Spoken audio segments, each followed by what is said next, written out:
Првата препрека за нашиот јазичен и културен идентитет ја поминавме, изјави Мицкоски кога предпладнево помини извештајот за Македонија во Комисијата за надворешна политика на Европскиот парламент, без прифаќање на придавката модерен пред македонски јазик. Борбата беше голема, но сите видоа дека суштината е многу подлабока, а не стотина бугари во уставот. Дали извештајот ќе помине на пленарна седница, не знам, дополни Мицкоски. Лично очекувал дека амандманите ќе бидат поднесени од ДПП, сестринската партија на ВМРО ДПМН. Логично е дека сме очекувале. Андреј Ковачев од ЕНП, Европската народна партија.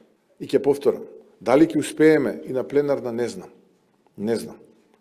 2 недели следат пред нас, каде што жестоко ќе се бориме.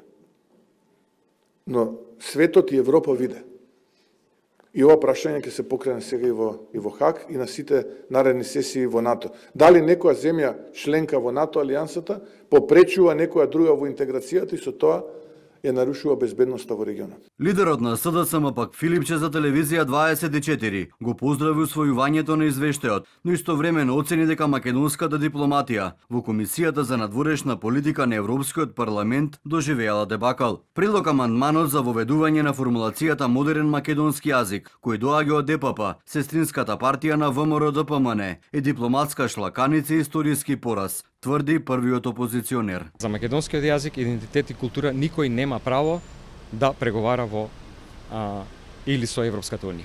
Дополнително, тоа што таа дебата и тоа што тие амандмани кои што денеска на комитетот не се поминати, но според најавите ќе бидат поднесени на пленарната седница на почетокот на јули, доаѓаат од сестринските партии на ВМРО ДПМН.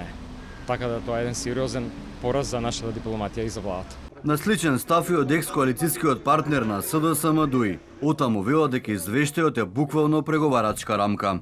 Усвојувањето на извештајот на Томас Вајц ја осликува веќе утврдената преговарачка рамка поддржана и од Бугарија, каде македонскиот јазик и посебноста на етничкиот македонски идентитет е веќе вметната во рамката, а со подпишувањето на Фронтекс воведена е и директна пракса за употребата на кратенката МКД.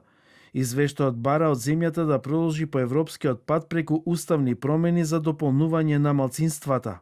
Извештајот на Вајц ја доби поддршката од Комитетот за надворешна политика по вториот обид. Првиот пат беше одложен. Премиерот Мицкоски побара од СДСМ и останатите партии да лобираат кај сестринските партии.